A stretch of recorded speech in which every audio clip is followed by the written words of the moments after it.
All right, so I've just been playing around with the sound, and now I found a way to have sound on my videos, which is cool.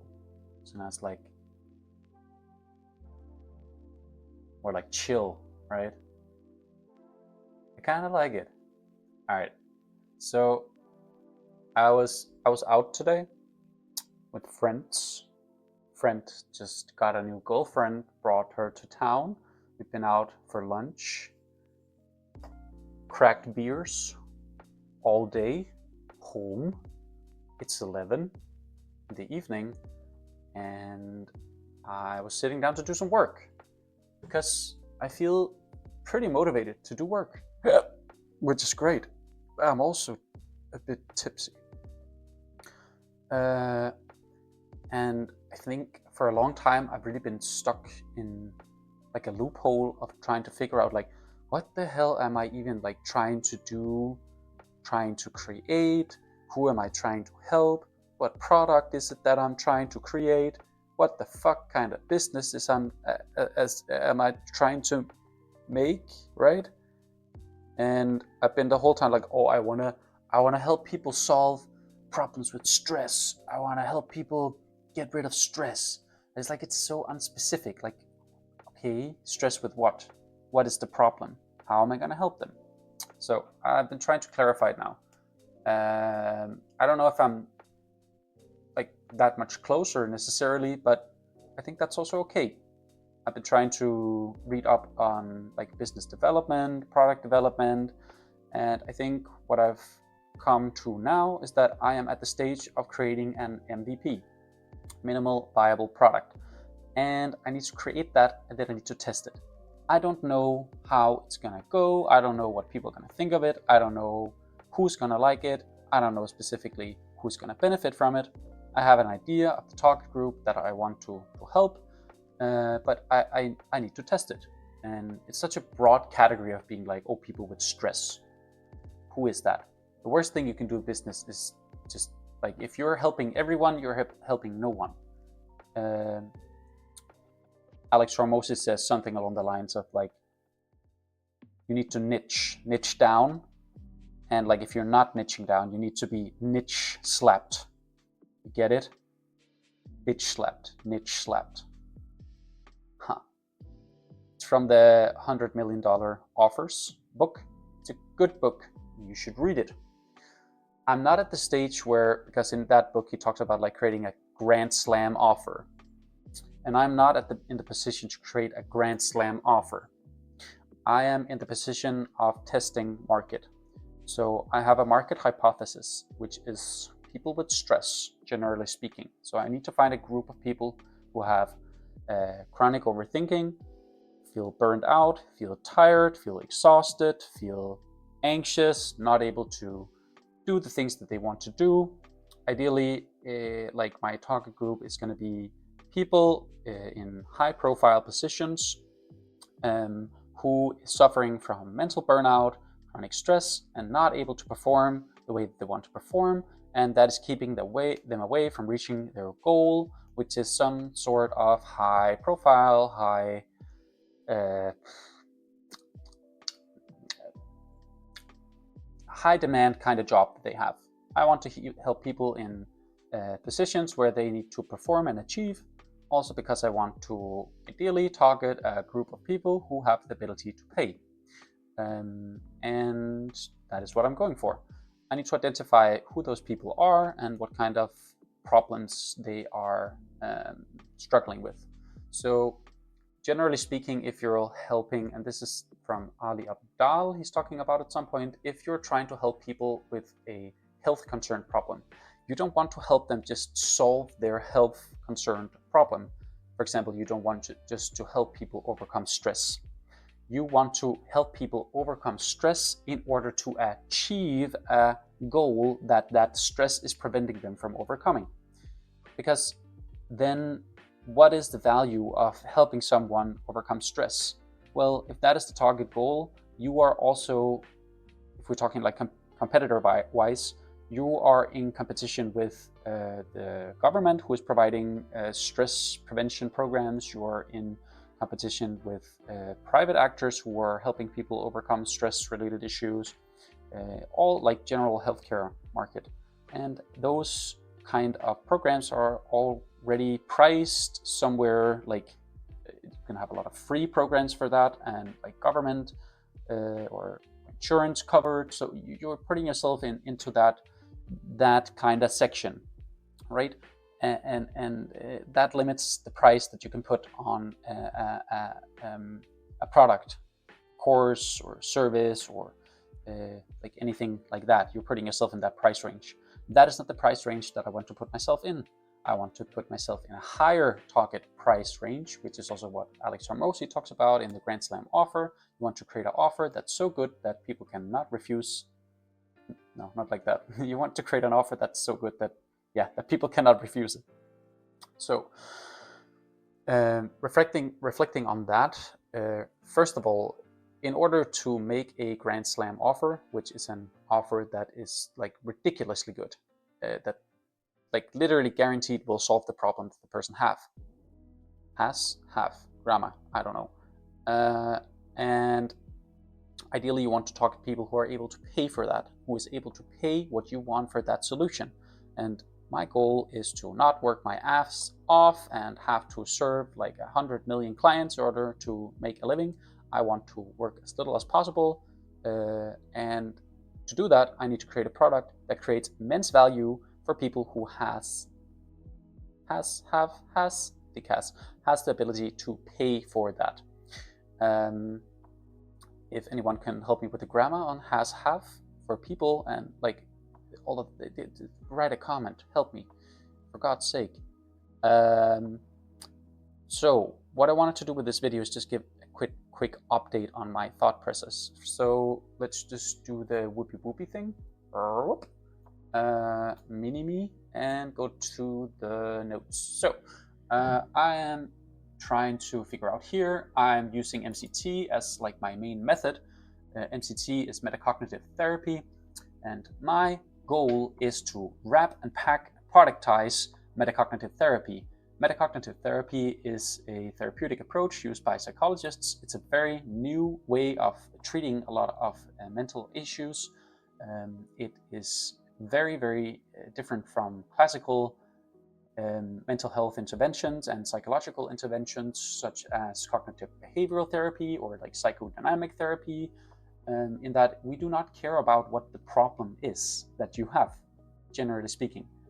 So in MCT, we define two different problems. We define problem one, that is the problem that you are actually having currently.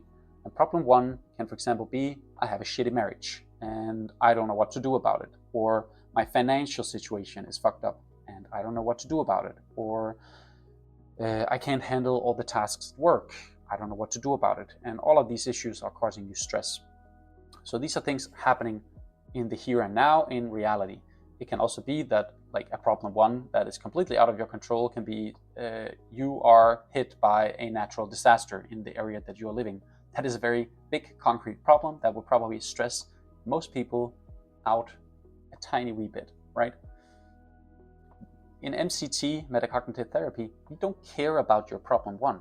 It's not to say that we don't care about what it is that you're struggling with. It's just to say that we don't view that as the main problem, because problem one leads to problem two. And problem two, sorry, I just need to check here.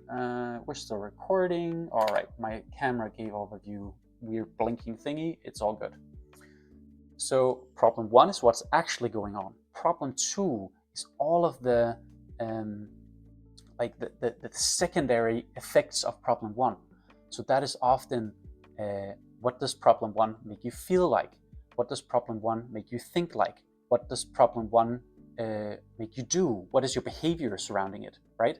And these are the issues that we want to address. And these are like, if you have problem one here, that's like at the center of everything, you can imagine like we have a circle here, right, in the middle, then problem one is in here. Problem two is like outside of it. So we have like a circle here and then a bigger circle around surrounding it. You can almost imagine it like a fried egg.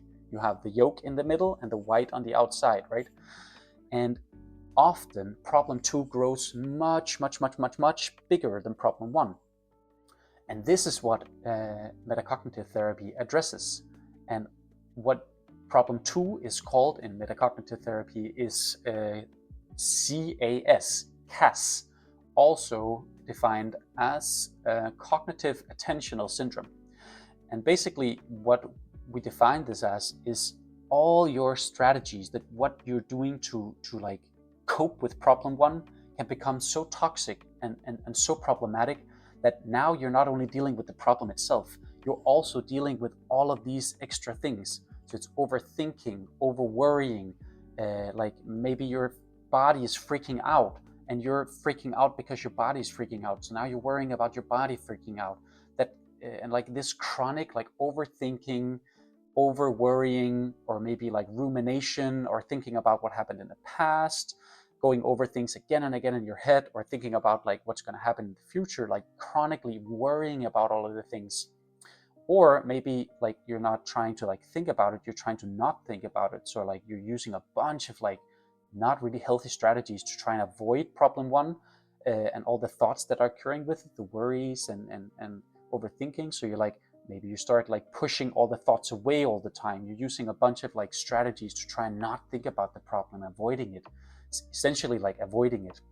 It's like 2 categories. One is like overhandling the problem, so it's like trying to overthink it. And then the other side of the coin is like you're trying to push it away, avoiding it, right? And the avoidance can look like, as I said before, like you're trying actively to push it away, can look like some really bad things like drinking, smoking.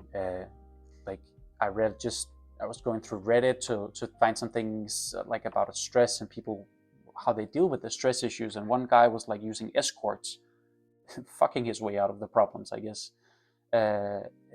Maybe you get angry, you get violent, maybe you're can also be like obsessively like training or exercising to numb the pain. And you see like how the problem 1 is in here, and that's what you actually want to deal with. That's what's going to fix your life and become better. But now you're dealing with all of these things that's surrounding the problem 1. So right now, what you're doing is trying to fix your like you're dealing so much with the problem 2 that you're not able to handle problem 1. And in metacognitive therapy, we assume that most people have the intelligence, have the resources, have the power to fix their problem 1, but they're unable to do that because of the problem 2, because of that which we call cognitive attentional syndrome, which is that you have become so obsessed by like your thoughts and your feelings and all of like these things going on internally, that you are no longer able to fix the things in your life. You have been consumed by the extra things that has been like a secondary outcome of the problem 1. And chronic worrying, chronic stressing, or chronically like trying to hold a problem like at bay is demanding.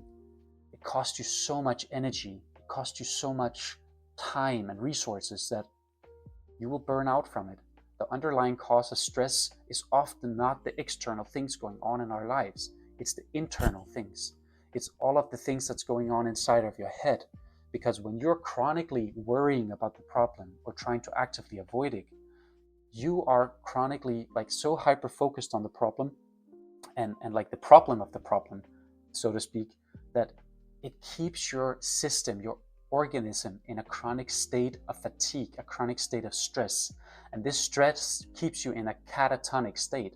A catatonic state is a chronic physiological state of your body constantly being in like a fight or flight mode. This is essentially what I was talking about before, the 2 strategies, like overhandling, where you're like overthinking, overanalyzing, constantly like trying to like worry about the problem and find solutions, right? But you're not getting anywhere. This is the like fight mode. You're trying to fight it so much all the time, but it's not leading to anything. You're just like running around in circles now. And the other one is the flight, fight and flight is the flight version of it, where you're trying to constantly run away from it. And both of these things are triggering the stress response. And the stress response is an inherent biological mechanism that everyone has. and which is inherently a good thing. You want to be able to deal with the things in your life, and your body does that by creating the stress response. But the stress response is only supposed to be activated temporarily. But when you go into this cognitive attentional syndrome, the problem two becomes so big that that is now draining you so much that you don't have the energy whatsoever to take care of the problem one. So now you're just stuck in this loop. Like, you have the problem one, which is just like inside of everything, and you're not able to deal with it, like a bad marriage, or like a bad job, or a bad boss, because you're constantly worrying about all the things surrounding it, the problem two. So now, instead of actually dealing with the problem one, you're just thinking about it and worrying about it, or trying to push it away. So, all right, maybe I made mini-me a bit too early. Hello. So we're gonna do it now. Oh, mini-me. Now we're gonna go here. So my whole point with this is that I wanted to just briefly take you through like my process and reflection of this, because I've been a bit stuck of what I need to do right now. So up until now, I've, like, the past month or two, I've been working on like figuring out the target group, figuring out like a path forward with the company that aligns with my own values, and this is what I call the like conceptualization of the business. And I've found a good place here. So what I need to do now is like the question that I've been asking myself, like, what do I need to do? And what I've come to now, the realization and the point of this video, of this whole rant, is that I need to make an MVP. I need to make a minimal viable product. And what is that minimal viable product supposed to do? Well, that is just what everything that I explained. I want to productize in a course, specifically a step-by-step guide of how to eliminate your problem two, so that you can deal with your problem one. And in essence, hypothetically, this would mean that this course can apply to most situations. It can apply to a person who has a very concrete problem. Maybe they're in school and dealing with like anxiety surrounding their exams. But it can also apply to a CEO who's chronically worrying about how to deal with their dissatisfied customers or employees, and they're not able to deliver properly because they're dealing so much with their problem too, right? They're just worrying about the problem instead of actually finding active good solutions for it, and they're stuck in that circle. So essentially, this course can be implemented to solve a lot of different problems, and it can be strategized and targeted towards very specific groups. And this is what I want to create, a product where I can help people solve their problems, and I can target very specific groups with it. And I've written down like a couple of things here about it. It's not because what's like written here is essential, so to say. It's more just like my thought process that I tried to write down here. So I guess like a takeaway from this, if you are maybe in business development yourself, and you're kind of at a stage of like product development, or like trying to conceptualize what it is that you're trying to do, and you've kind of found your target audience, and you're still like a bit uncertain of what to do, the goal of this stage right now is still just poking around.